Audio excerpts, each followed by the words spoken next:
Sorensen, take a look at that wind outside. Very strong for us this morning, Shea. Yes, it's going to be a little bit of a windy start this morning, but the wind should begin to die down over the next couple of hours. We still have a wind advisory in effect for our friends to the east as well, because the wind is going to be a little bit stronger out there. But I know Destiny got an email from Nicole, who's outside. She said that it is very, very cold out, and with that wind, it's going to feel even colder. She said her hands are freezing, so if you got maybe some gloves, that might help. But here's a look at our current wind gusts: 32 miles per hour in Sierra Vista, 27 in Bisbee, 22 in Wilcox, and 47 mile per hour gusts clocked in Safford. So again, that's why the wind advisory has been extended for eastern Cochise County and most of Graham and Greenlee County until 8 a.m. this morning. That front is still making its way through parts of the state out to the east. So we're done with the worst of the wind here in Tucson and to the west, but to the east, you are still going to get a little bit gusty over the next couple of hours. We're also starting to dry out. The rain did not last very long, came through around 3:34 this morning. We are beginning to dry out, but we are still holding on to a little bit of rain to the south of Tucson, and also a little bit of high elevation snow possible up towards the Catalinas, maybe the Rincons too. But temperatures might be a little too warm right now in Summer Haven to see anything really stick, so we'll keep you updated. Right now, 36 up at Scout Camp, 41 for Davis Mountain, 42 at the Tucson International Airport. So temperatures are very, very cold. The coldest morning so far this season was 40 degrees. That was Saturday morning, so we're pretty close to that.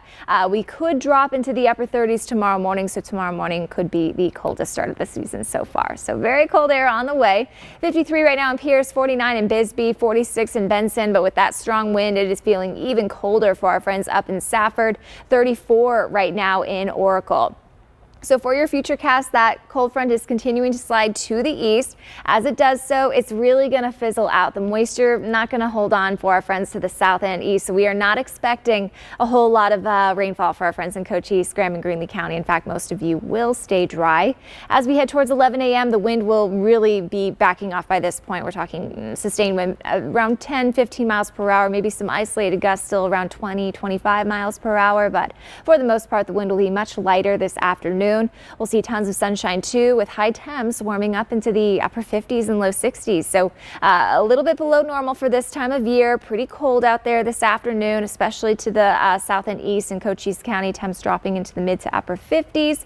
And then tonight, very cold. Temps dropping to about 32 in Wilcox, maybe even mid 30s here in Tucson. Some spots could drop down to near freezing, and maybe some isolated teens out there tomorrow morning. So tomorrow morning going to be one of the coldest starts so far. So do not forget to protect those 4 Ps: people, pets, plants, and pipes. Now, just changing the subject really quick, this has nothing to do with our weather here in southern Arizona, but I do just want to point out that there is a very good chance for severe weather for parts of Iowa, Minnesota, maybe even some isolated tornadoes. The biggest threat will be damaging wind, but if you know anyone who lives in this area, be sure to send them a quick text in case they're not paying attention, and they can be made aware of the potential severe weather threat later on tonight. For your 7-day forecast now, mid-60s for your Thursday. Low to mid-60s the next few days, with overnight lows staying pretty cold in the 20s and 30s. But by early next week,